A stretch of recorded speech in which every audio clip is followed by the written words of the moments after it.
Plazmaferez muolajasini bepushtlikda qo'llasa bo'ladimi?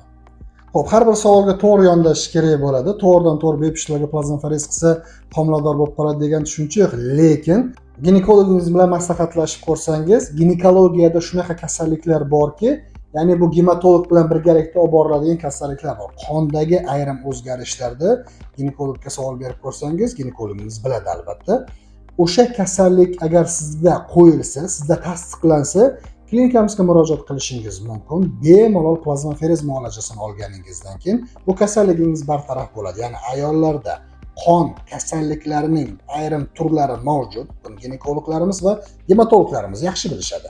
Ana shu agar sizda aniqlanadigan bo'lsa, u ayolimiz kelib bizning klinikamizda plazmaferez muolajasini oladigan bo'lsa, bundan to'liq bartaraf bo'lib, Xudo xohlasa, shu ayolimiz bemalol homilador bo'la oladi.